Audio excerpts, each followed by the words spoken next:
नमस्कार स्टूडेंट। तो आज हम पढ़ रहे हैं क्लास 10th चैप्टर नंबर 11 विद्युत, और इसमें हम पढ़ रहे हैं एग्जाम्पल नंबर 11.6। इस प्रश्न में हम क्या कर रहे हैं कि कोई पदार्थ है जिसकी एक लंबाई तथा ए मोटाई के तार का प्रतिरोध 4 ओम है।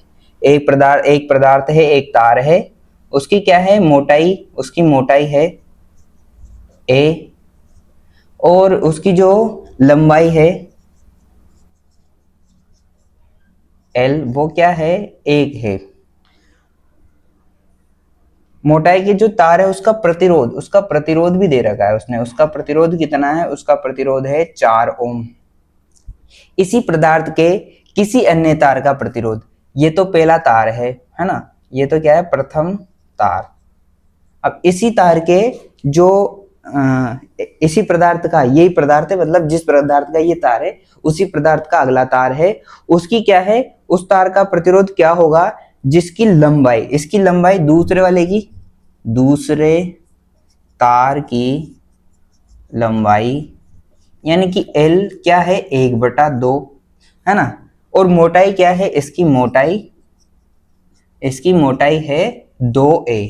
तो उसने हमसे पूछा है कि इसका प्रतिरोध क्या होगा। इसका प्रतिरोध R तो दे रखा है हमें, R2 हमको ज्ञात करना है। R बराबर प्रतिरोध का मान फॉर्मूला क्या होता है, रो L/A है ना। ये हमारा क्या होता है प्रतिरोध का फॉर्मूला होता है। यहाँ L लंबाई होती है, A क्षेत्रफल होता है, और ये यहाँ पर क्या है रो, ये क्या है रो है ना, ये रो है और ये प्रतिरोध है। इस पूरे का मान उसने हमको दे रखा है, कितना दे रखा है, पहले के लिए प्रथम तार का, तो उसका दे रखा है पूरे का मान 4 ओम। इसको हम समीकरण नंबर 1 भी नाम दे सकते हैं, यानी कि ये प्रतिरोध 1 के लिए है। अब प्रतिरोध 2 के लिए क्या कह रखा है उसने, प्रतिरोध 2 के लिए कह रखा है कि लंबाई कितनी है 1/2 और मोटाई कितनी है 2a। तो रो बराबर L की जगह तो हम क्या लिख देंगे 1/2, और A की जगह हम क्या लिख देंगे 2a। तो R2 बराबर हमारा क्या हो जाएगा, तो R2 हो जाएगा रो, और ये देखो ये ऊपर जाएगा तो गुणा हो जाएगा, तो 1/2 गुणा 2a, यानी कि R2 बराबर क्या हो जाएगा हमारा रो 1/4a है ना।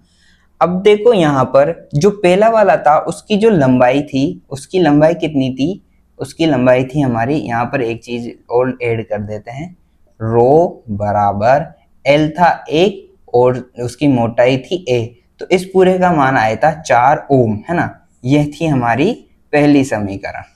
अब देखो पहली समीकरण से इसका मान हम कहाँ रख देंगे, यहाँ पर रख देंगे। तो इसको पहले पहली समीकरण की तरह जमा लेते हैं। तो R2 बराबर रो 1/a गुणा 1/4। इसको मैंने क्या कर दिया, 4 को पीछे ले लिया। अब देखो आप भी बताओ इस पूरे का मान 4 ओम है या नहीं है।